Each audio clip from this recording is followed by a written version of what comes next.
Speaking two or more languages doesn't mean that you're an interpreter, but we believe that there are many people in our community, especially young people, that with training, practice, evaluation, and mentorship can become highly skilled interpreters. We'd like to share with you the process that we've created to support new interpreters in our community. This is just a brief overview, and we invite you to see the companion written curriculum for the tools that we developed. Training. Because really, it hasn't been that long, so just in case. We organized a 2-day training based on the Interpreting for Social Justice curriculum from the Highlander Research and Education Center. During the training, we build folks' understanding and skills in consecutive and simultaneous interpretation, the role of the interpreter, and power dynamics specific to interpreters' identities. We, as interpreters, walk into the room with the power and privilege of a bilingual person that understands everything that's being said, and the person that's responsible for carrying the message. And as someone who might have learned their language in our home, as someone who was forced to learn their language because they were uprooted from their home country, or as someone who has had the opportunity to travel and study abroad. It's important for interpreters to understand the impact of their identities on the spaces that we interpret in, and to be conscious of how that impacts the decisions that you make when you are on the mic. We added this into the training because we've seen it play out too many times when a highly skilled interpreter with no racial or social justice analysis comes in and really hurts a movement space. The training is a great introduction to some of the basics of interpretation. Evaluation.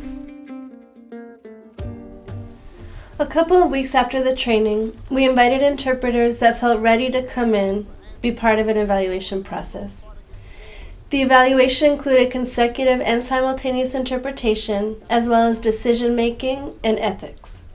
After evaluation, interpreters were either added to the list of people that our organization hires, placed into the mentorship program, invited to participate in practice sessions, or encouraged to further develop their racial and social justice analysis. Another thing that we did is starting to ask participants to evaluate interpreters after every event or meeting that our organization hosts. Evaluation gives interpreters specific areas to improve their skills, and is one of the things that we found was really lacking in the world of interpretation, even for those of us that have been interpreting for many years. We seldom have the opportunity to hear back from participants about how we're doing and things that we could improve. Mentorship. For the folks that we identified through the evaluation process that had a lot of potential and skill but needed a little bit more support, we set up a mentorship program. The program has 2 parts, on and off the mic. On the mic means that when we hire someone from the mentorship program, we pair them with a more experienced interpreter that can coach them throughout the gig. Some folks are ready to jump on the mic, and others need a little more time to work up to it.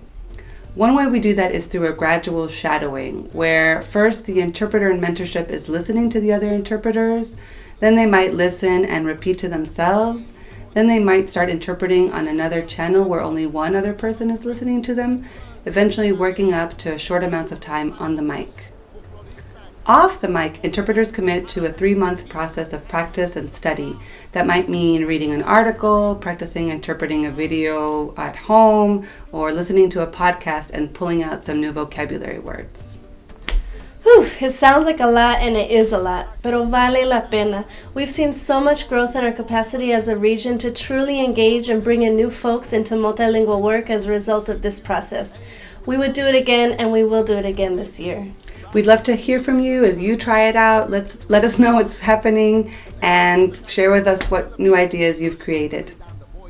Screaming in solidarity, Isang Baksak, one rise, one fall. You come for one, you come for all. And today, Arizona and Alabama, they don't play, carving out racist laws like it's made out of clay. I stand with Emmett, Trayvon, Oscar, and Bell, with my mentor Mumia up in the cell, telling you I'd rather be blind than to stay quiet on a day while my people are hunt down like prey. Cause my ability to breathe is directly connected to my ability to see. It's not about me, never was, never will be.